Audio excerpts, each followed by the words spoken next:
Today I will talk about how can you download on your app. We go to figure out the solution on how you can do that on your app. So you just follow these ways, then it's going to work with you. All you have to do to download on your app. So you just follow these ways, then it's going to work with you.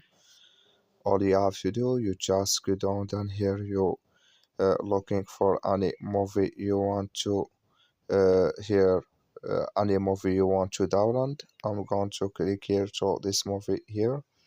It's going to take you to this list. It's going to show for you like this here.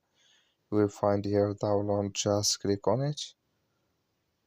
So when you just click here on download, automatically here it's going to download with you here like you see on your app.